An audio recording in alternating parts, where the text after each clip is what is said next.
de couper tous les micros pendant le webinaire, sauf bien sûr lorsque vous voulez parler. Et puis, comme vous connaissez certainement, hein, maintenant, on a l'habitude depuis un certain nombre de mois, il y a sur Teams une petite possibilité de lever la main pour interpeller éventuellement. Et donc, Gaëlle Gratalou, la responsable de communication, va gérer ces deux paramètres, hein, les personnes qui lèvent la main pour poser une question. Et puis, bien évidemment, n'hésitez pas à utiliser le chat, hein, la discussion, pour poser vos questions précisément aux intervenants. Et là encore, Gaëlle Gratalou va suivre ces différentes questions sur le chat, et puis on pourra répondre à toutes ces questions puisqu'on prévoit un temps d'échange, bien sûr, à la fin de cette présentation. Voilà, donc les intervenants, moi-même, hein, directeur de Made in Iner, hein, je connais presque tout le monde, je suppose.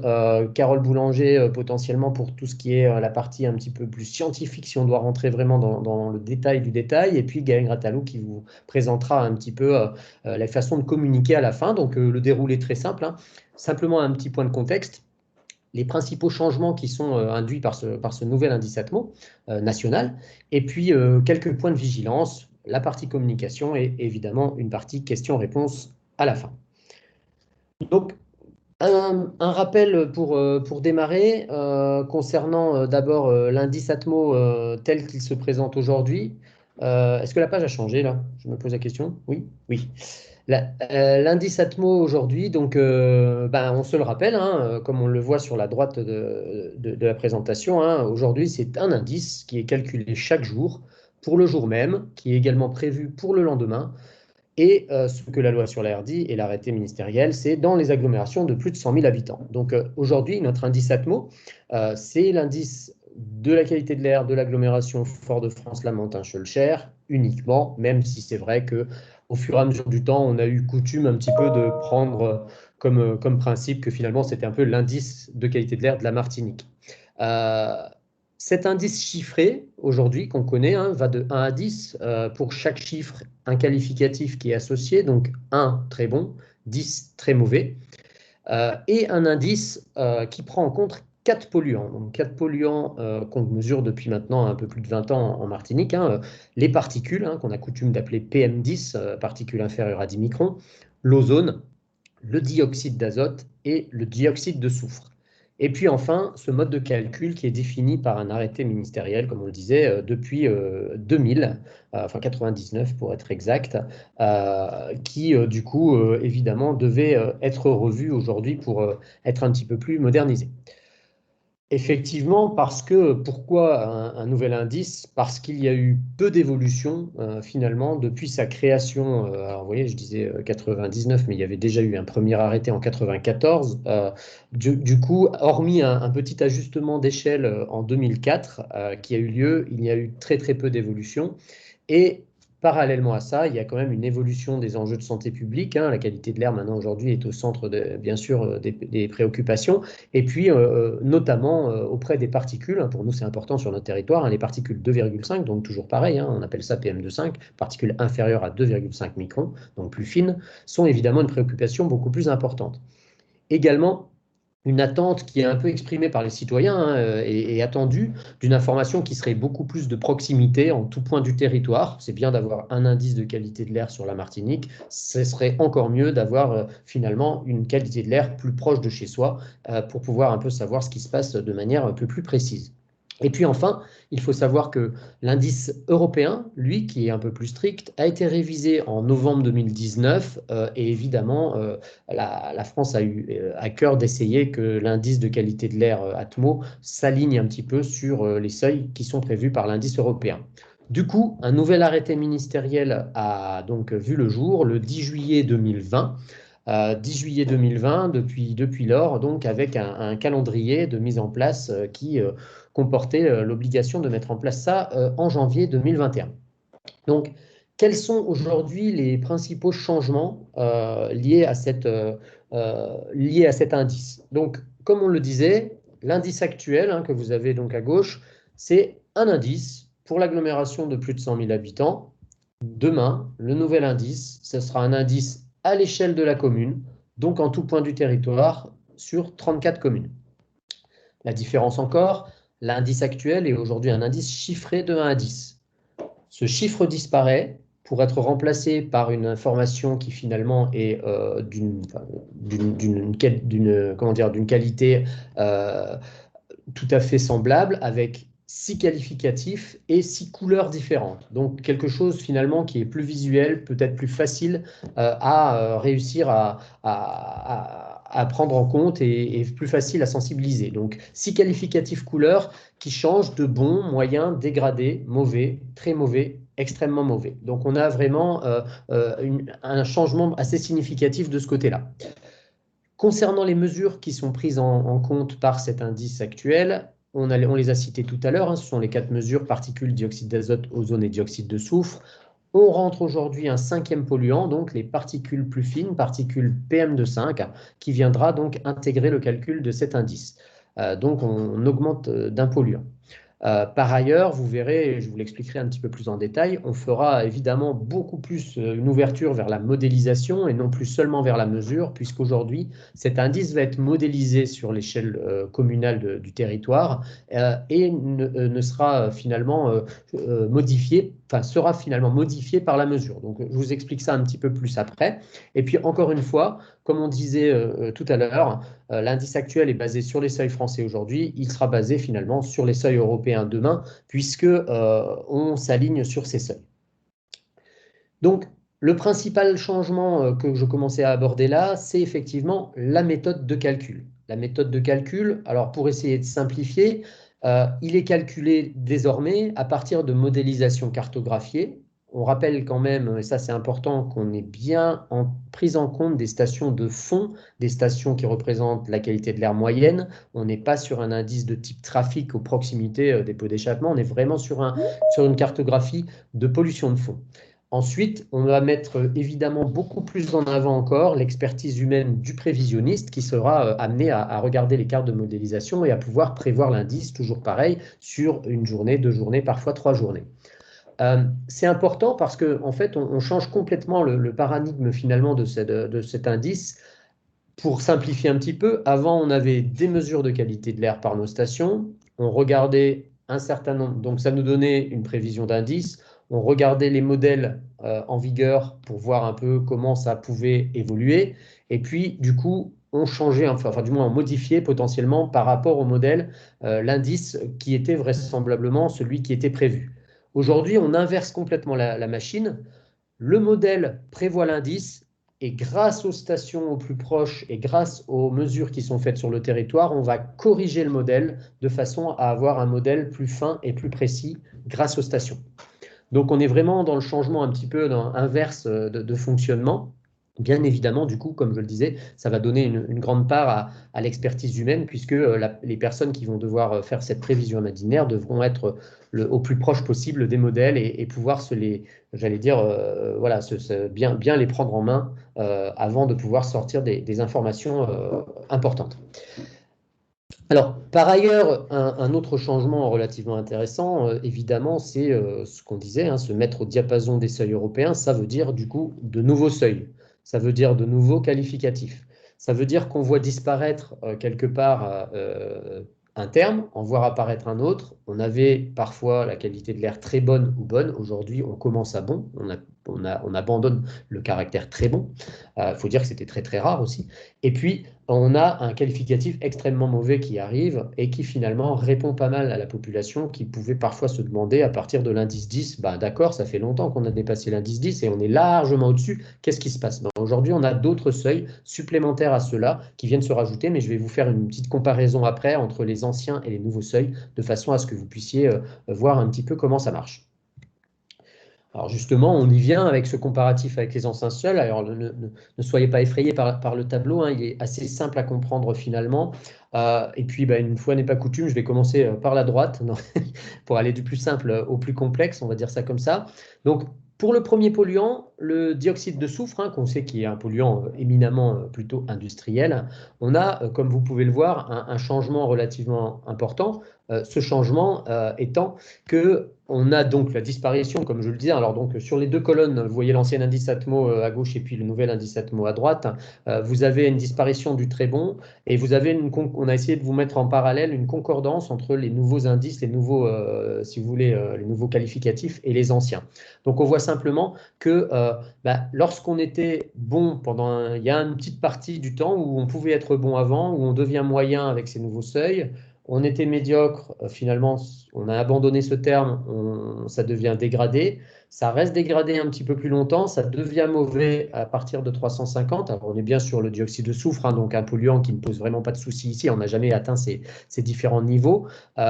Et puis, par contre, à 500, c'est vrai qu'on passait à très mauvais. Eh bien, aujourd'hui, on passe toujours à très mauvais, mais il y a une nouvelle gamme, on va dire, de concentration qui passe à extrêmement mauvais. Alors, évidemment, hein, ce genre d'extrême, c'est surtout sur les régions très, très, très denses en termes industriels. On va parler l'étang de Berre ou Dunkerque, par exemple. Enfin, voilà, des endroits où il y a énormément d'industrie. Sur le NO2, donc, qui nous intéresse un peu plus par rapport effectivement au trafic automobile, par exemple, vous avez également un changement assez intéressant et assez important, puisque, comme vous pouvez le voir, on devient moyen beaucoup plus tôt qu'avant. Hein. Avant, on devenait moyen à 110. Aujourd'hui, on est moyen dès la valeur de 40, ce qui est beaucoup plus conforme d'ailleurs au seuil sanitaire. On devient également mauvais beaucoup plus tôt. On devenait mauvais à 200. Par contre, on va devenir mauvais à 120. On peut aussi noter qu'on devient très mauvais, puis extrêmement mauvais. Alors avant, on avait effectivement une passerelle à très mauvais qui n'était qu'à 400. Alors là aussi, hein, on n'a jamais atteint ce seuil en Martinique pour le NO2. Néanmoins, vous voyez que évidemment, les qualificatifs, on va dire, sont finalement un petit peu changeants par rapport à avant. Un polluant dont on n'entendait pas beaucoup parler non plus au niveau de la Martinique, c'est l'ozone. L'ozone, vous avez également un changement relativement intéressant, hein. Toujours la disparition de ce qualificatif très bon qui est remplacé par le qualificatif bon. Et puis, comme vous voyez, hein, on était bon à 55, on devient moyen à 50. Donc là, il y a quand même un changement relativement intéressant et relativement important. Et puis, de même, quand on était médiocre fut un temps, et bien aujourd'hui, on sera mauvais dès 130 sur l'ozone. Ce qui correspond aussi au seuil, on va dire, plutôt européen. Et puis, on a, avec 240, toujours un passage à très mauvais avec une nouvelle gamme à extrêmement mauvais qui devient existante. Pour les PM2,5, pas de comparaison, hein, bien sûr, puisque c'est un nouveau polluant. Donc, voilà, l'échelle est celle-ci. Hein. On passe à moyen à 10, on passe à dégradé à 20. Je vous montrerai évidemment ce que ça aurait donné sur l'année 2019 si on avait eu notre indice. On pourra également voir ce que ça aurait donné sur l'année 2020, qui, je le rappelle, était quand même assez exceptionnel en termes de pics particules, par exemple. Et puis donc on arrive au polluant qui pour nous est un petit peu plus marquant, on va dire, hein, les particules inférieures à 10 microns, les PM10, où là vous voyez qu'on a un petit peu le même système, hein, plus de très bon, on est bon et on passe moyen un petit peu plus tôt que ce qu'on avait l'habitude de voir, donc on passait moyen à partir de 28 microgrammes par mètre cube, on passera en moyenne journalière, on passera à moyen à partir de 20, puis on devient dégradé à 40, à 50 on passe mauvais dans les deux cas, que ça soit avant ou après. Hein. De toute façon, ça c'était fixé sur des seuils européens, c'était déjà le cas, donc on n'avait pas besoin de remettre un petit peu enfin voilà, on n'avait pas besoin de changer ça. Par contre, à 80, on passait très mauvais. Aujourd'hui, on va passer très mauvais à 100. Par contre, on ne changeait pas à partir de 80. Il n'y avait plus rien qui changeait. Vous voyez que ça donnait parfois, on a pu monter d'ailleurs à des données, par exemple, de 200 ou 220 sur la Martinique. Et puis alors que depuis 80, finalement, on était très mauvais. Donc les gens pouvaient se demander qu'est-ce qui se passe entre 80 et 200 finalement. Eh bien aujourd'hui, on a deux catégories, enfin une catégorie supplémentaire d'extrêmement mauvais à partir de 150 qui est intéressante et également à mettre en place. Voilà un petit peu les différences et les comparatifs avec les anciens seuils. Alors, pour essayer de reprendre les principaux changements et leur avancée, on va dire, plutôt positive, on va tout simplement se dire que les avancées numéro 1, c'est une meilleure cohérence avec l'indice européen. Ça, c'est quand même important pour pouvoir faire un peu des comparaisons entre pays. Donc ça, c'est toujours intéressant. Une meilleure prise en compte des enjeux de santé, puisqu'on colle à des indices européens et notamment à des seuils qui sont souvent liés à des enjeux sanitaires. On colle à des enjeux d'attente de citoyens. C'est ça qui est important surtout. Pourquoi ? parce que chacun pourra aujourd'hui savoir dans sa commune la qualité de l'air et non pas seulement un indice global.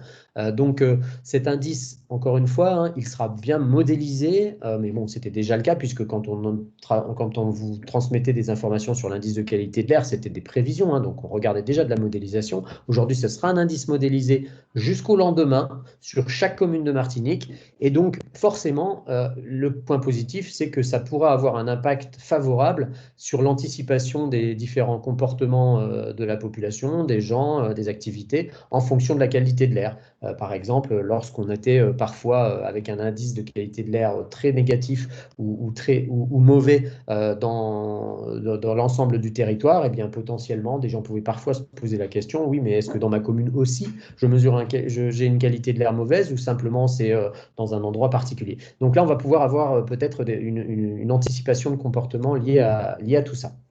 Alors, évidemment, tout changement n'est pas anodin et on peut avoir un certain nombre de points de vigilance à avoir, notamment pour un principe simple, vous avez compris, hein, que comme ces différents seuils changent, eh bien, on va pouvoir avoir l'impression, lorsqu'on va comparer les choses, d'un air qui va paraître plus dégradé que ce qu'il était avant. Alors, ça ne reste une impression. Alors, pourquoi? Là, on voit bien hein, sur les différents... voilà, vous avez les particules à gauche et l'ozone à droite.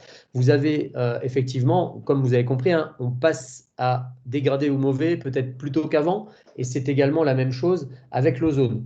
Du coup, avec le changement de seuil, eh bien, l'indice de la qualité de l'air pourra paraître moyen, dégradé, voire mauvais, peut-être plus souvent au cours de l'année que précédemment.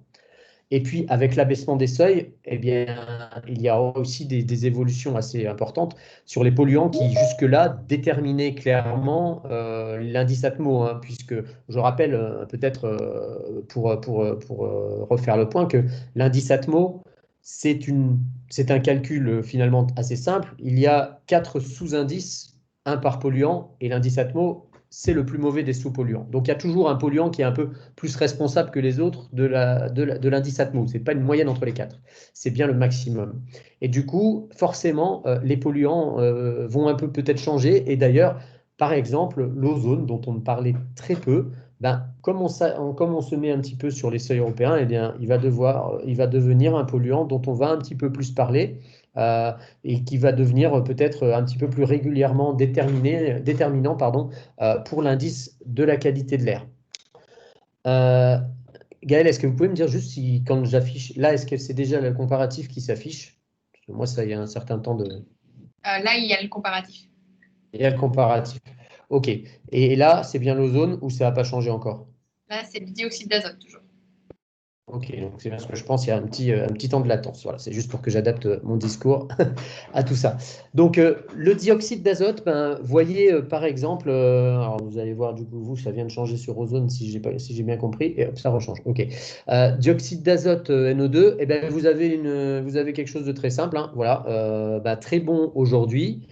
Euh, avec l'indice actuel, aujourd'hui, il y a une petite partie moyen. Voilà. Donc, ce qui n'existait pas forcément avant, aujourd'hui, on va entendre parler d'indice moyen sur le NO2. Pour l'ozone, du coup, on a un petit peu la même chose, à savoir qu'on avait un indice qui généralement était très bon ou bon. Aujourd'hui, on va avoir un tiers du temps un indice plutôt moyen.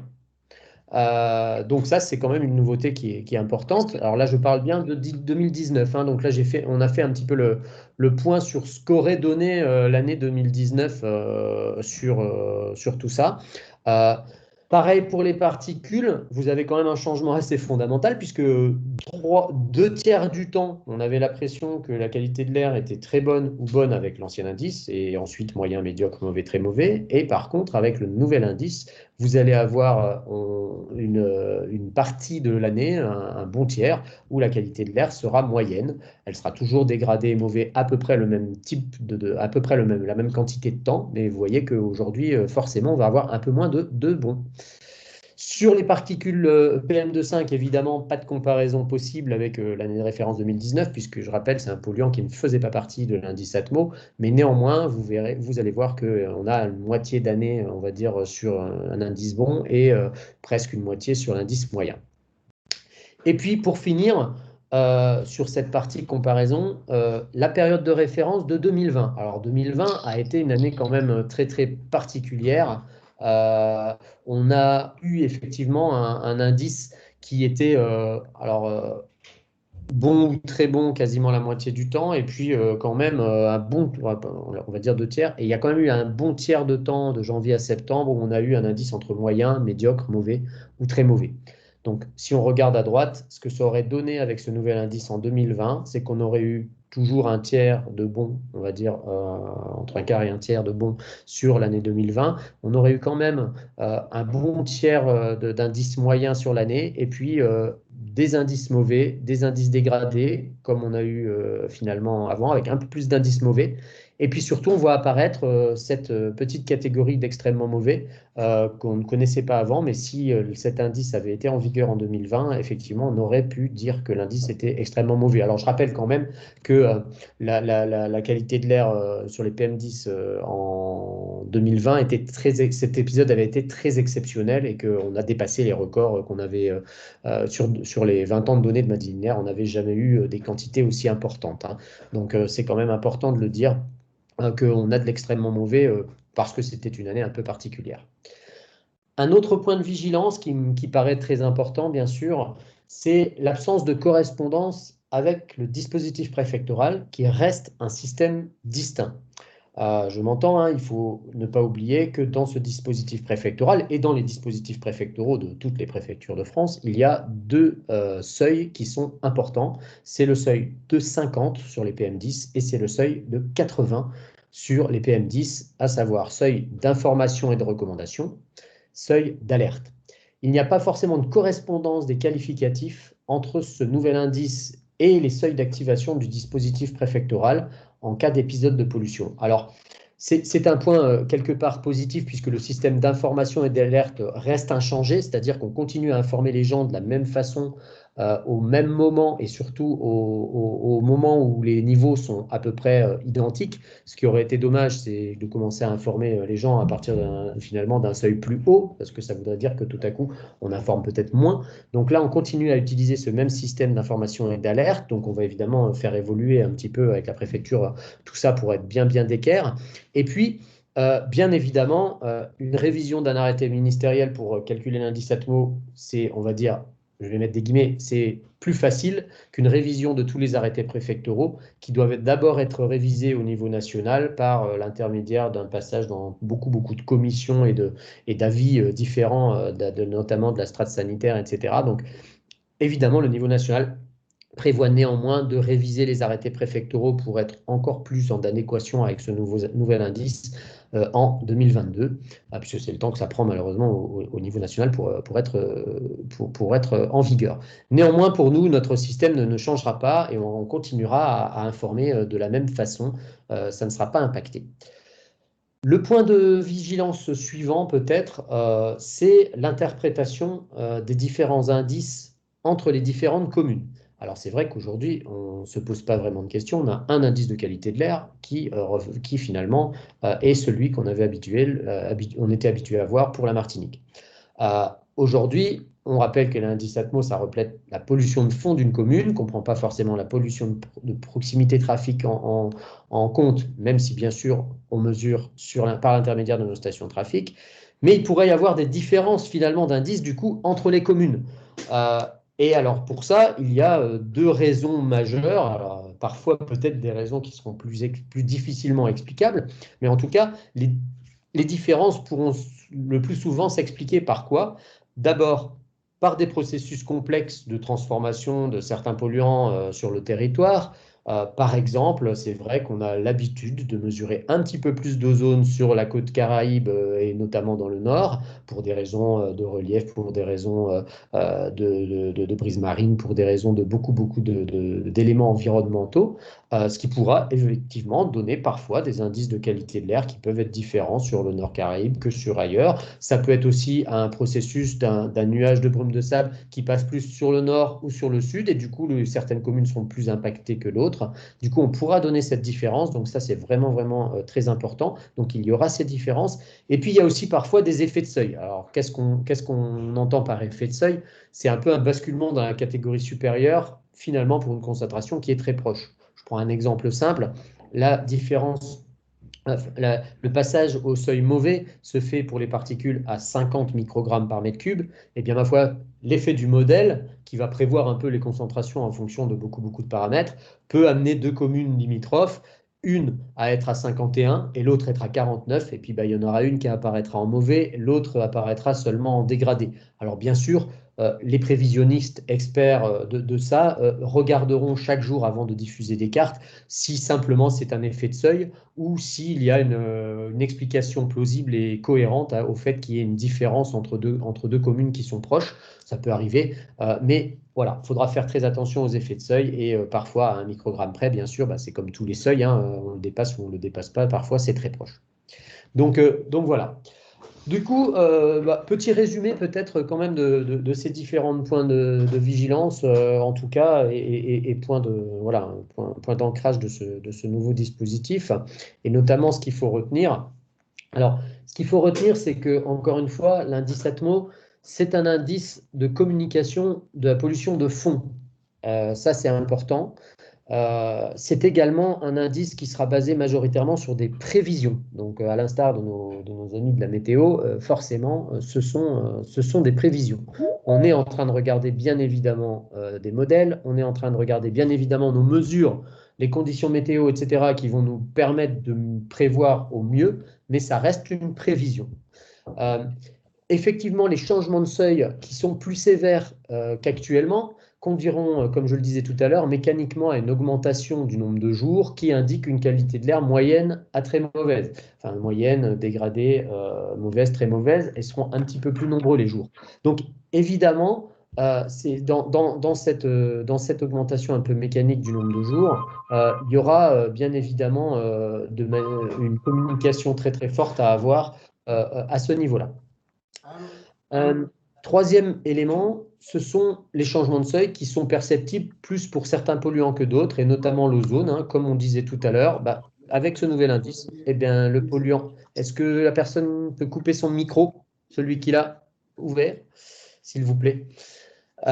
Les changements, donc voilà, on ne parlait pas beaucoup d'ozone, aujourd'hui on en parlera un petit peu, c'est très bien d'ailleurs, c'est intéressant scientifiquement quoi qu'il en soit de savoir un petit peu pourquoi on va se mettre à parler d'ozone, donc évidemment Madininer sera très vigilant là-dessus.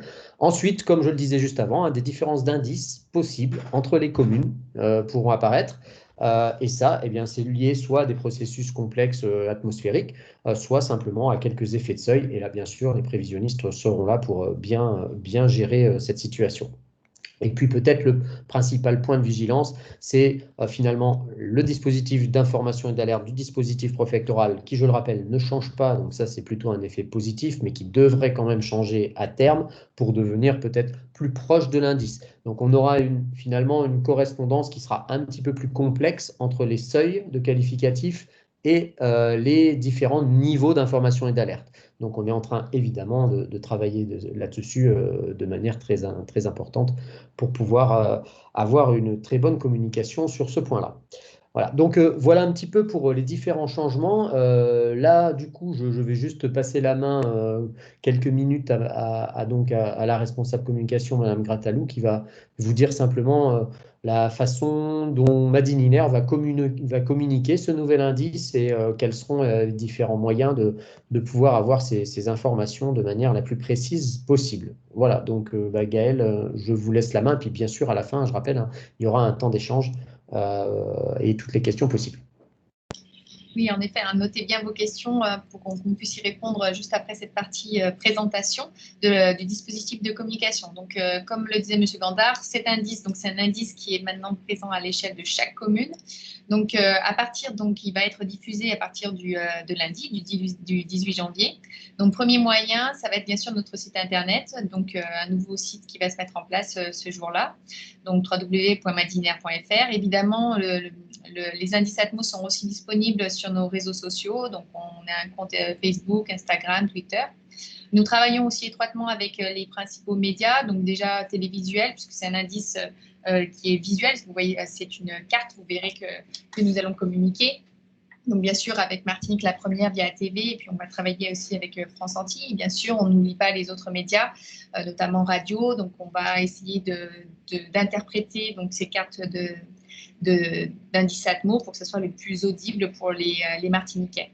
Autre chose, donc on n'a pas d'application propre Madinaire, mais on travaille aussi étroitement avec des opérateurs donc, qui ont développé de leurs propres applications donc, pour mettre à disposition assez rapidement ce nouvel indice pour les Martiniquais. Et pour nous allons développer aussi un abonnement quotidien à l'indice Atmo. Donc ça, c'est vraiment ce qui sort de Madinaire.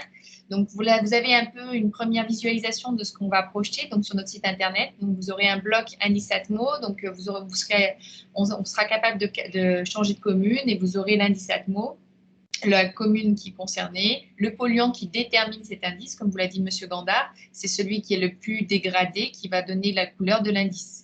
Donc voilà, et sachez que donc ça concerne essentiellement les communes du littoral atlantique, mais sachez qu'on va aussi diffuser les informations liées au réseau Sargasses, donc des informations quotidiennes. Donc on aura deux types d'informations directement sur l'accueil du site de Madinaire. Mais ce qui est important, et c'est pour ça que c'était important pour nous de vous avoir, de présenter cet indice aux collectivités, c'est que c'est un indice donc qu'on vous propose de vous approprier, que vous pouvez relayer auprès de vos administrés. Donc, premièrement, déjà, peut-être si vous en avez par des panneaux à messages variables, éventuellement sur vos réseaux sociaux ou sur vos sites Internet. Donc, pour cela, on essaye de développer des outils et des services. Sachez qu'on a donc développé une API. Donc, c'est un service qui peut appeler donc, les indices et qui peut automatiser justement la diffusion des informations. Et puis, on va créer un widget de la qualité de l'air. Donc, ça, c'est prévu dans l'année. Mais voilà, chaque commune pourra télécharger un widget et l'installer éventuellement sur son site Internet et donc diffusera une information propre à sa commune. Donc, ça sera vraiment individualisé. Au niveau des ressources, si vous souhaitez relayer auprès de vos administrés donc, cette information sur ce nouvel indice, donc, sachez que nous commençons donc, la communication pour présenter ce nouvel indice sur nos réseaux sociaux. Nous allons faire une conférence de presse demain. Donc, progressivement, le but, c'est d'accompagner les Martiniquais dans l'appropriation de ce nouvel indice. Mais vous pouvez être un relais important pour nous, donc n'hésitez pas à me contacter. On a différents outils à votre disposition. Premièrement, une brochure nationale, puisque c'est un indice, cette révision, elle ne vient pas de Madinaire, hein, c'est une révision nationale. Donc, une brochure nationale qui explique un peu le changement avec une vidéo. Madinaire a écrit aussi un article. On va faire un communiqué de presse aussi. Donc, on a envoyé un communiqué de presse. Donc, tout doucement, là, les médias, bien sûr, vont relayer ce changement. Bien sûr, on mettra à votre disposition ce webinaire, le support de ce webinaire. Vous pouvez le relayer si certains de vos interlocuteurs, de vos collègues n'étaient pas présents et que vous pensez que c'est important qu'ils aient l'information. Donc, on mettra à votre disposition à la fois le support de ce webinaire, mais aussi l'enregistrement du webinaire. Donc, vous pourrez montrer voilà, quelle est l'évolution de l'indice, en quoi c'est intéressant pour votre commune, et puis après aussi pour puisqu'il y a des EPCI qui sont présentes, au niveau de la CACEM, Espace Sud ou Cap Nord, on peut aussi créer par exemple des widgets propres à votre PCI. Donc, c'est des choses qu'on peut développer en partenariat. Donc, là aussi, n'hésitez pas à vous rapprocher de moi. Et puis, on a aussi un kit de communication qui reprend des éléments visuels puisque cet indice national est très réglementé. Les couleurs voilà, sont vraiment chartées. Voilà, elles sont inscrites dans l'arrêté préfectoral. Donc là aussi, des éléments qu'on peut vous communiquer. Donc, en plus des fichiers, de l'automatisation des envois d'indices, on peut vous transférer des éléments visuels. Donc là aussi, n'hésitez pas à prendre contact avec nous. Voilà, on a fait un petit peu le tour des principaux points qu'on voulait vous présenter. Le but maintenant, c'est de répondre à vos questions. Donc, n'hésitez pas à prendre la parole. Donc, comme on l'a dit au départ, c'est le plus simple si vous pouvez donc lever la main pour ceux qui ne connaissent pas trop l'outil Teams. En haut, vous allez voir, il y a une petite main. Donc, ça nous permet de voir qui peut prendre la parole pour éviter de se couper. S'il y en a plusieurs, si c'est un par un, bien sûr, ça va être simple. Et éventuellement, si vous n'avez pas, vous pouvez aussi utiliser le module de conversation pour poser vos questions. Voilà, on est à votre écoute.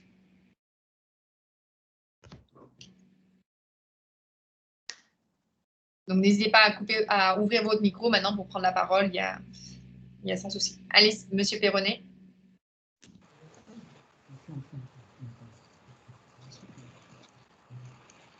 Je vous laisse ouvrir votre micro. Il faut juste ouvrir votre micro. Ça y est, c'est bon. Oui, ma question n'a pas de rapport direct avec la présentation d'aujourd'hui. Je voulais juste savoir où vous en étiez avec la représentation des collectivités dans votre assemblée, dans votre administration. Parce que la dernière fois, on n'avait pas pu faire cette désignation. Absolument. Eh bien, écoutez, il reste 2 collectivités qui n'ont pas encore nommé malheureusement de référent. Bon, je ne les citerai pas, je vous le citerai par ailleurs si vous voulez. Mais il reste 2 collectivités qui ont un petit retard à l'allumage sur ça. Et du coup, bon, voilà, on a souhaité effectivement attendre quand même que tout le monde ait fait cette désignation pour que, j'allais dire, respecter un peu la possibilité. Mais bon, à partir d'un moment, hein, je pense qu'il faudra bien quand même le faire. Donc, je ne sais pas quel délai on va se donner, mais nous, on a relancé encore cette semaine là-dessus pour que chaque collectivité membre puisse avoir un référent qui puisse être représentatif, quoi. Voilà. D'accord. Très bien. Et le reste En tout cas, sachez que bon, mon maire m'a demandé de poser ma candidature puisqu'il est très intéressé par ce que vous faites. Eh ben, c'est très bien. Il reste, comme vous le savez, hein, il reste un poste à pourvoir qu'on attendait au sein du bureau de Madininaire. Donc, ma foi, dès que tout comptez sur moi, évidemment, pour vous faire savoir, dès lors que tout le monde aura nommé ses représentants, de façon à pouvoir faire cette désignation de la manière la plus simple possible. Voilà, la plus simple et la plus rapide, sans rentrer dans des difficultés trop administratives. Voilà, sans problème. Merci Parfait. beaucoup, en tout cas. Je pense que ce qui est intéressant, parce que c'est vrai que pour reprendre une réflexion que vous aviez eue lors de notre conseil d'administration, et je me permets de le faire parce qu'elle était vraiment très intéressante, c'était attention, sur ce nouvel indice, il faut absolument que les Martiniquais n'aient pas l'impression de perdre de l'information en n'ayant plus la perte du chiffre qu'ils avaient l'habitude de voir. C'est vrai que pour la personne de la population, voir indice 3, indice 5, bon, bah, ils étaient peut-être habitués aujourd'hui à savoir que plus on se rapprochait de 10, plus c'était mauvais. Alors, je pense que ça, c'est vraiment un point sur lequel nous, on est vraiment très, très sensibilisés. Je pense qu'à côté de ça, la population va vraiment je pense, avoir plaisir à voir qu'on a un indice finalement avec une couleur, avec quelque chose de beaucoup plus visuel encore. Après, pour ceux qui n'ont pas le côté visuel, il y aura toujours ce terme, ce qualificatif de qualité de l'air qui, à mon avis, devient plus précis. Je pense que bon, dégradé, je préfère au terme médiocre qui était auparavant utilisé. Le terme médiocre, on ne savait jamais trop si c'était beaucoup, pas beaucoup, enfin voilà, comment le situer par rapport à mauvais. Ben là, au moins, c'est moyen, dégradé et puis mauvais. Je pense que cette communication est meilleure et sera au plus proche de la population. En tout cas, c'est vraiment nous notre enjeu évidemment majeur. Nous avons une question de Madame Rancio. Ce nouvel indice ACMO vous demandera quoi en plus de celui-ci? Alors, si Madame Rancio éventuellement peut préciser si c'est en interne ou si c'est en termes de communication-diffusion ou c'est en termes de nous au niveau des prévisions. Ou en termes de mesures, peut-être? Oui, voilà, c'est en termes de mesures. En fait, j'ai pas compris. J'ai cru comprendre qu'il y avait de la prévision. Et en fait, vous n'irez pas dans chaque commune pour pouvoir mesurer, puisque c'est des prévisions, c'est au même titre que les prévisions météorologiques. Vous avez une méthode pour un petit peu calculer ces indices. Absolument, oui, c'est vraiment une méthode modélisée où on regarde ce que les modèles. Alors, on a un modèle particulier qui s'appelle Prévert, donc pour prévision air, hein, qui a été développé par le laboratoire central de la qualité de l'air, hein, qui est spécifique à la Martinique. Donc, on a vraiment ce modèle de dispersion des PM, du NO2, du SO2, de l'ozone qui s'applique à nous, qu'on va pouvoir regarder. Après, on a d'autres modèles, hein, que ce soit la NASA, que ce soit l'Université d'Athènes, qui a développé un très bon modèle aussi, que ce soit, on connaît l'application Windy aussi, qui est très intéressante. Enfin, on a beaucoup de modèles qu'on va pouvoir confronter, et puis nos contacts Météo France aussi, bien sûr, et qui vont pouvoir affiner, on va dire, la prévision du modèle. Alors, ce que ça va changer pour nous, effectivement, c'est que les stations, elles, vont continuer à jouer un rôle indispensable et majeur, évidemment, hein, bien sûr, hein, outre le fait qu'elles continuent à mesurer pour la population, bien sûr, mais elles vont affiner le modèle, elles aussi. C'est-à-dire que ce modèle va, une fois que le modèle va sortir des résultats, grâce aux mesures des stations réelles, on va pouvoir, on va dire, corriger le modèle ou l'adapter un peu mieux, parce que, bon, comme tout modèle, hein, parfois il peut y avoir des imprécisions ou quelques écarts, et bien, ma foi, grâce grâce aux stations, on va pouvoir les mettre voilà, au plus proche de la réalité. Et par ailleurs, dans les communes où il n'y a pas de station de mesure, par exemple, eh bien, il y a une étude au sein de Madininer qui concerne la représentativité des stations, c'est-à-dire qu'on va utiliser un taux de représentativité de stations de façon à ce que également les mesures modélisées de la commune, hein, je vais dire une commune au hasard, hein, mais de Ducos par exemple, qui n'a pas de station fixe, eh bien, ces mesures-là vont être corrigées par des stations au plus proche et le plus représentatif de ce territoire, de façon à ce que dans cette commune également, le modèle soit réadapté et corrigé au mieux. Mais on voit toute l'importance d'avoir des stations au bon endroit, et puis surtout de les avoir, j'allais dire, en nombre suffisant pour que ce modèle puisse être corrigé de la meilleure façon. Donc voilà un petit peu. Alors j'ajouterai 2 points. Le premier point, c'est le besoin supplémentaire de mesures. Pas forcément, parce que les PM2,5, par exemple, qui est un nouveau polluant de l'indice, on les mesurait déjà. On a déjà des stations de mesure des PM2,5, donc elles seront simplement intégrées à tout ça. Et puis la deuxième chose, c'est les besoins en interne. Là, effectivement, on est un petit peu en train de changer forcément, ma foi, les métiers. Enfin, c'est un peu les métiers qui finissent par tourner un petit peu dans nos différentes structures, à savoir qu'on avait des métiers très techniques de calibration des appareils qui restent là, mais aujourd'hui, on a évidemment des métiers d'inventoristes, de modélisateurs, de prévisionnistes qui sont, j'allais dire, le cœur aujourd'hui de notre préoccupation. Donc, ça va, en tout cas, ce que ça va changer pour nous en interne, c'est que ça va prendre un petit peu plus de temps, ça c'est sûr, de prévoir l'indice, puisque aujourd'hui, ça n'est plus un seul chiffre, mais effectivement, véritablement une vision de toutes les communes. Donc voilà ce que ça va changer pour nous en tout cas. Oui, Monsieur Perronnet. Oui, alors spécifiquement concernant Fort-de-France, hein, puisque bon, tout le monde sait que compte tenu de l'importance de la population et de notre centralité, nous avons des problèmes spécifiques. Alors, bon, je ne vais pas rentrer dans les détails. J'ai eu l'occasion de prendre contact directement avec vous pour voir ce qu'on peut faire comme affinage sur les relevés, puisque rien qu'en termes de circulation, je vous dis qu'on a 125 000, on compte environ 125 000 véhicules jour dans l'agglomération de Fort-de-France, plus les embouteillages, bon, on a vite compris que ça nous intéresse fortement de pouvoir avoir des mesures un peu particulières. Voilà, et puis on aura peut-être d'autres choses aussi à voir avec vous, hein, compte tenu d'un certain nombre de choses que nous avons chez nous, le port, l'usine de déchets, etc., etc. Donc on aura l'occasion de se rapprocher de vous pour voir ce qu'on peut faire en termes de relevés particuliers concernant Fort-de-France. Pas de problème, hein. Bien sûr, hein, ça va de soi, hein, que tout ça va permettre de rentrer un petit peu dans les différentes discussions, ne serait-ce que par rapport à la représentativité des stations, hein, qui doivent être le plus représentatif possible, hein, et les choses changent, hein. On l'a vu, le TCSP par exemple a changé parfois, certains axes étaient moins chargés, le sont plus aujourd'hui, d'autres étaient très chargés, le sont moins.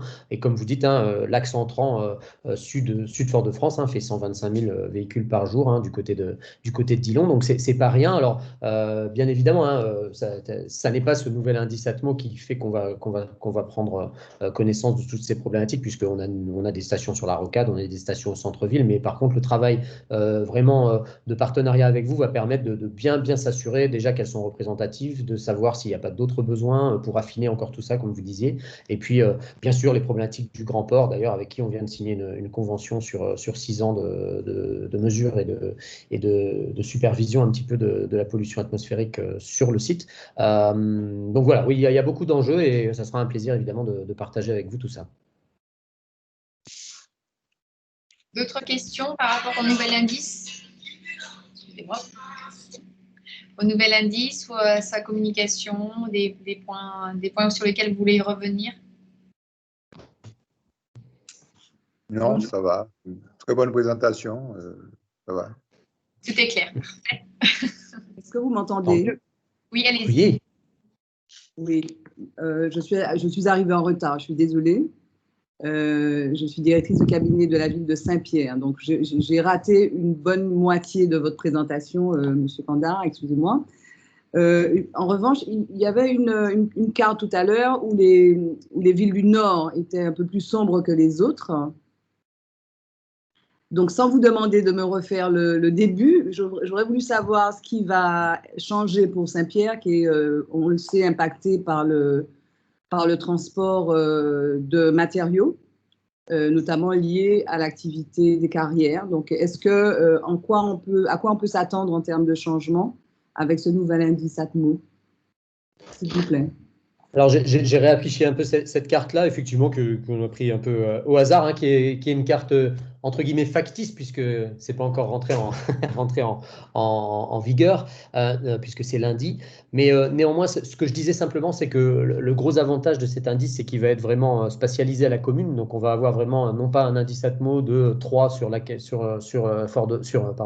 Martinique, mais on va avoir un indice bon, moyen, dégradé, mauvais, très mauvais ou extrêmement mauvais, avec une couleur sur chaque commune. Donc, on va pouvoir avoir des effets plutôt importants. Et c'est ce qu'on disait en termes de point de vigilance, hein, que sur le point de vigilance, il était important de bien pouvoir communiquer lorsque des différences d'indices entre communes voyaient le jour, puisque ce sont des nouveautés, hein. On avait l'impression, on avait comment dire, l'habitude d'avoir un seul indice. Donc là, on aura des différences. Et alors, je prenais cet exemple-là, effectivement, de l'ozone, par exemple, qui est souvent plus important sur les communes du Nord Caraïbe. Alors, vous voyez, je n'ai même pas parlé des particules, mais sur l'ozone, par exemple, il se peut que parfois, on ait des communes du Nord Caraïbe qui aient plus d'ozone que les autres pour des effets de brise marine, pour des effets, j'allais dire, plus environnementaux et paramètres climatiques. Donc, comme on peut avoir sur l'Europe plus de zones dans le sud que sur le nord. Alors là, évidemment, sur un plus petit territoire, ça sera des effets un peu particuliers. Donc, et effectivement, hein, il y aura forcément comment dire, l'impact de tout ce qui se passe. Alors, je rappelle quand même que c'est un indice de fond, hein, qui ne représentera pas forcément la qualité du trafic automobile, qui est quand même mesuré, hein, mais qui ne fait pas partie des paramètres peut-être de l'indice ATMO qui est global. Néanmoins, comme vous disiez, hein, je pense qu'on sera au plus proche des communes, on sera au plus proche de la possibilité de communication auprès des communes. Et oui, il est possible parfois qu'il y ait des communes qui ressortent un peu du lot, on va dire, par rapport à l'un ou l'autre des paramètres. Et là, bien évidemment, on travaillera ensemble le cas échéant. Après, le paramètre PM10, généralement, a quand même une grosse propension à augmenter de manière significative sur beaucoup de communes à la fois. C'est quand même assez rare, on va dire que, enfin, bon, après on va découvrir bien sûr, mais ça sera certainement assez rare qu'une ou deux communes ressortent du lot. Par contre, évidemment, s'il y a une activité particulière, ça ne sera pas dans le cadre de l'indice ATMO forcément qu'on la verra, puisque si c'est une activité trafic, c'est hors champ. Ça sera peut-être plutôt par rapport aux résultats de nos stations, puisqu'il y a une station à Saint-Pierre notamment, au CDST pour ne pas le citer, qui permet quand même de suivre les paramètres, encore une fois, de fond. Ce qui n'empêche pas qu'aux proximités des carriers, bien évidemment, il y a eu beaucoup de mesures déjà dans le secteur Saint-Pierre prêcheur, et que ça continue d'ailleurs. Au niveau de la communication, plusieurs questions apparaissent. Donc, il y en a une première qu'on m'a posée, c'est au niveau de est-ce qu'il y a une campagne d'information et de communication qui est prévue pour que les Martiniquais assimilent ce changement. Alors concrètement, on n'a pas de campagne proprement parlée de communication. On va travailler beaucoup avec les médias. C'est pour ça qu'on s'est rapproché assez tôt aussi d'eux pour introduire ce message. Il n'y aura pas de spot publicitaire, etc. Voilà, c'est pas le même coût, c'est pas le même budget. Madinaire n'a pas ce budget, mais on travaille beaucoup avec eux pour qu'ils assimilent et qu'ils présentent ça donc facilement à la population. Nous aussi avec nos moyens. Deuxième aspect sur une question de Monsieur Rano, niveau de la communication, est-ce que le widget sera prêt pour quel trimestre de cette année? Alors on espère pour le premier trimestre. Comme je vous l'ai dit, l'idée c'est d'avoir un widget qui est téléchargeable par commune. Donc voilà, mais en attendant, si vous avez des développeurs au sein de vos collectivités, on a des services, des solutions, donc API ou fichiers CSV tout simplement, qui, si vous avez déjà des outils, peuvent alimenter aussi certains, je pense aux panneaux de messages variables, etc. Donc voilà, c'est des choses qu'on va développer au courant de l'année. Donc là, on s'est concentré sur la mise en ligne du nouveau site internet avec la présentation que je vous ai montrée.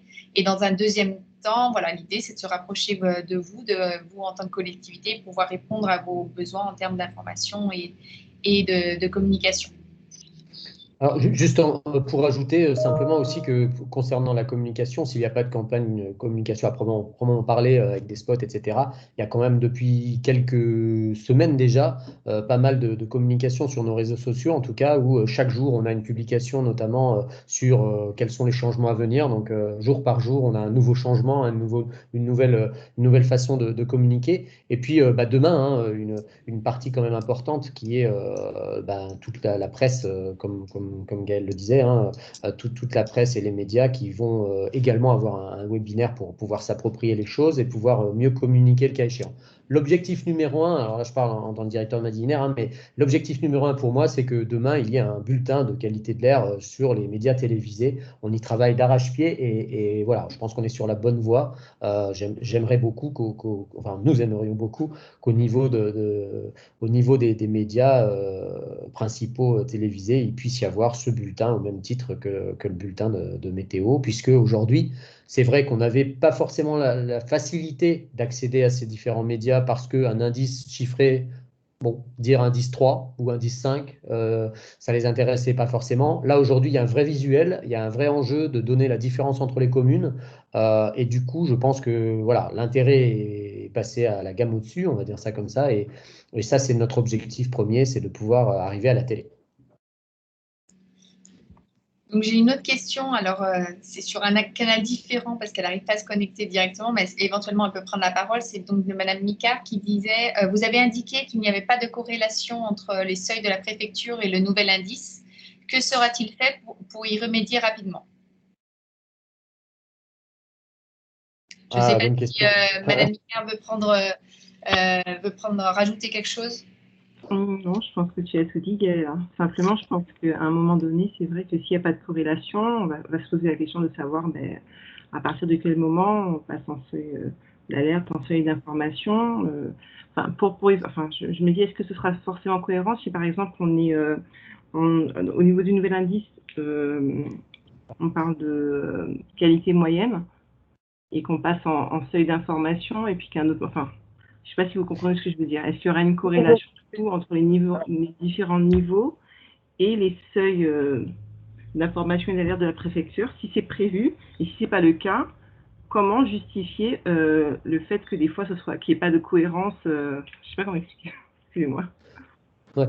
En fait, on a très bien compris votre question, parce que c'est notre préoccupation maximale. Alors déjà, comment y remédier concrètement? Bien évidemment, c'est pareil dans toutes les régions et tous les préfets sont un peu dans la même situation que celui de la Martinique, à savoir une attente très très forte au niveau du ministère pour qu'on ait la possibilité de modifier les arrêtés préfectoraux de façon à pouvoir avoir un peu plus, alors je dirais pas cohérence, mais plus correspondance. Ce qui, je pense, simplement modifie un petit peu les choses, mais finalement pas tant que ça, c'est que jusque-là, on passait à un indice, enfin, on va dire ça comme ça, lorsqu'on avait un indice mauvais, c'est-à-dire plus de 50 microgrammes par mètre cube de particules journalières, enfin prévues, hein, on avait donc cette procédure d'information et de recommandation. Ça ne change pas. Aujourd'hui, ça ne change pas. Ça reste le même seuil. Vous pouvez voir ça tout à gauche du diagramme, hein. À 50, on aura toujours ce petit logo que vous voyez là, procédure d'information. Donc, à 50, on sera en procédure d'information de la même façon qu'avant. Ça, c'est vraiment très, très important. À 80, on avait un passage en procédure d'alerte. On aura toujours un passage en procédure d'alerte à 80. Ça ne changera pas. La seule chose qui changera, c'est qu'à 80, la procédure d'alerte sera mise en route. Pour autant, l'indice restera mauvais et passera très mauvais un peu plus tard.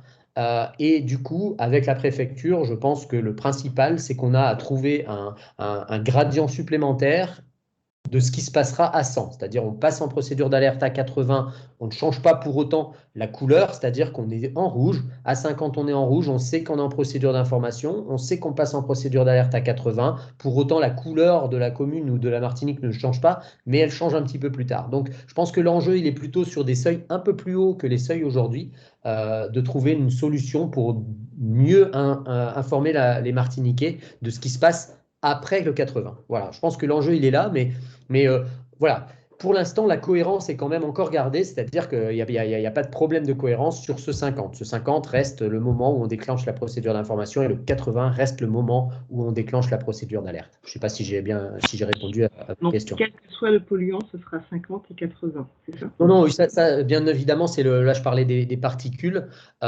Pour l'ozone, par exemple, on avait un seuil à 180 et 240. Alors, pour être très clair, en 20 ans, on ne les a jamais atteints. Je pense que le maximum qu'on ait eu en Martinique en horaire sur l'ozone, 110, peut-être 120 maximum. Mais aujourd'hui, c'est-à-dire que les seuils préfectoraux d'information et d'alerte ne changent pas pour autant. Voilà. Simplement, par exemple, pour le NO2, à partir de 120, on va dire qu'on est en mauvais. Pour autant, la procédure d'information, elle commence à 200. Là, peut-être, il y a un petit gap qui est un petit peu plus embêtant. Et là, dans ce cas, simplement, lorsqu'on changera les arrêtés préfectoraux, il faudra peut-être y voir un peu plus clair là-dessus. Néanmoins, encore une fois, ce sont des seuils qu'on n'a jamais atteints, ou alors vraiment très, très, très épisodiquement, pardon. Donc voilà, l'enjeu était très fort pour les PM. Le principal, c'est que les deux valeurs de PM ne changent pas et qu'on ait toujours un passage, on va dire, dans une couleur qui, j'allais dire, fait écho à un changement de procédure.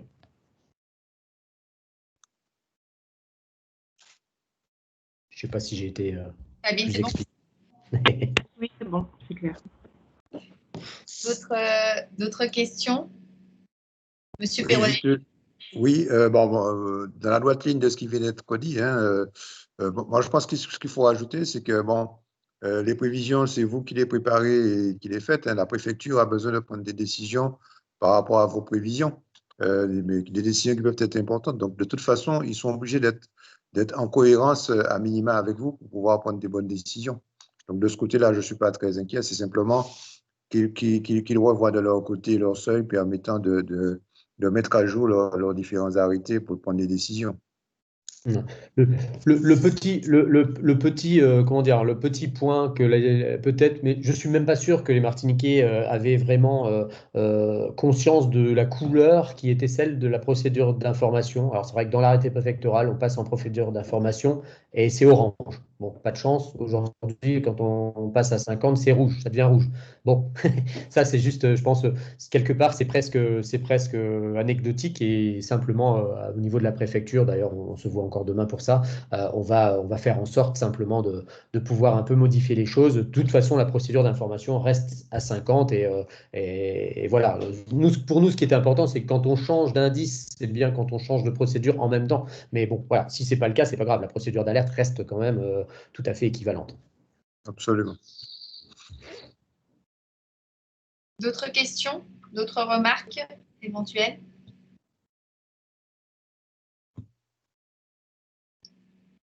On va juste peut-être mettre, Monsieur Gandar, la slide où il y a les contacts. Comme ça, si vous avez besoin de nous recontacter par la suite.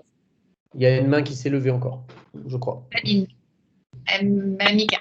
Oui, alors à ce jour, on reçoit journalièrement des newsletters concernant l'H2S et l'ammoniac pour les sargasses.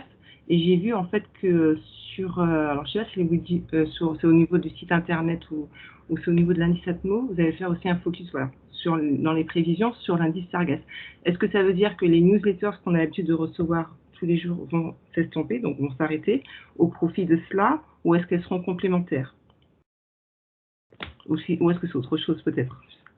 Alors, je vais répondre d'une part et certainement Carole, la responsable étude, va répondre dans un deuxième temps. Donc l'idée en effet c'était de valoriser cette information. Donc on va créer à côté du bulletin Atmo quotidien, donc aussi un bulletin Sargasse. Donc là par contre on n'est pas sur de la prévision, on est vraiment sur des mesures. Donc comme nos partenaires avaient l'habitude de le recevoir, mais là l'idée c'est de le diffuser plus largement au grand public. Donc avec une période de diffusion donc sur 24 heures glissante. Donc, ça sera en début d'après-midi. Mais bien sûr, vous avez les partenaires sur le réseau Sargasse sont des informations complémentaires. Et là, a priori, sauf si Carole me contredit, mais vous allez recevoir quand même une information quotidienne complémentaire. Carole? Oui. Bonjour à tous. Alors, oui, en effet, Sabine, ça ne changera pas. Enfin, même car vous recevrez toujours, tous les partenaires qui sont en lien avec le réseau Sargasses recevront toujours le mail contenant les informations complémentaires, mais aussi, du coup, il y aura en parallèle un mail qui enverra un bulletin quotidien et qui reprendra la carte qui est également présente sur le site Internet. Donc, c'est quelque chose que vous recevrez toujours, la carte d'un côté, puis également les informations complémentaires de l'autre. Et en cas aussi toutes les procédures en cas de dépassement aussi seront maintenues avec un mail que vous recevrez toujours sur les dépassements horaires qui sera complémentaire. Donc, il n'y a aucune perte d'information qui sera faite du côté des partenaires Sargasses. Au contraire. C'est vraiment là pour le coup une accessibilité beaucoup plus simple à la population de la donnée. Merci beaucoup. D'autres questions? Juste, Monsieur Gandar, si vous pouvez mettre donc la slide ce contact, comme ça on laisse le temps à tout un chacun de prendre éventuellement les coordonnées. Donc, vous pouvez revenir bien sûr vers nous par mail, par téléphone pour des informations complémentaires. Et donc, dès le 18, je vous invite à aller sur le site de Madiner, peut-être dans l'après-midi, le temps qu'on fasse les prévisions et qu'on lance ce nouvel indice Atmo, ou en tout cas le 19, ça sera sûr, pour découvrir le nouvel indice. Et puis, voilà, rapidement sur vos médias, dans les médias, et j'espère aussi sur vos sites Internet et sur l'espace public. Voilà. Très bien. Écoutez, c'était un plaisir de vous avoir tous. Voilà, voilà, comme disait Madame Gratalou, on est complètement disponible pour répondre à toutes les questions qui sont à venir. Et l'intérêt, évidemment, c'est que l'information passe auprès du plus grand nombre. Donc, bien évidemment, plus nous serons en partenariat et plus l'information passera, enfin, ou mieux l'information passera encore. Voilà. À votre disposition, donc. Voilà. OK, merci à vous. Merci à vous. Et donc, comme convenu, je reviens vers vous en vous envoyant le lien le support et l'enregistrement. OK, merci. Merci à vous et bonne continuation. Merci à tous. À très bientôt. Au revoir. Merci, au revoir. Au revoir. Au revoir.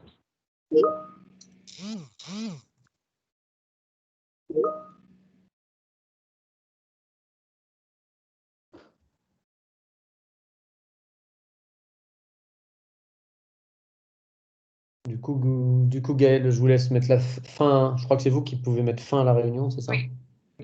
Pas de souci. Et puis, OK. Ah, putain, je clique sur mon écran, moi, je suis mal.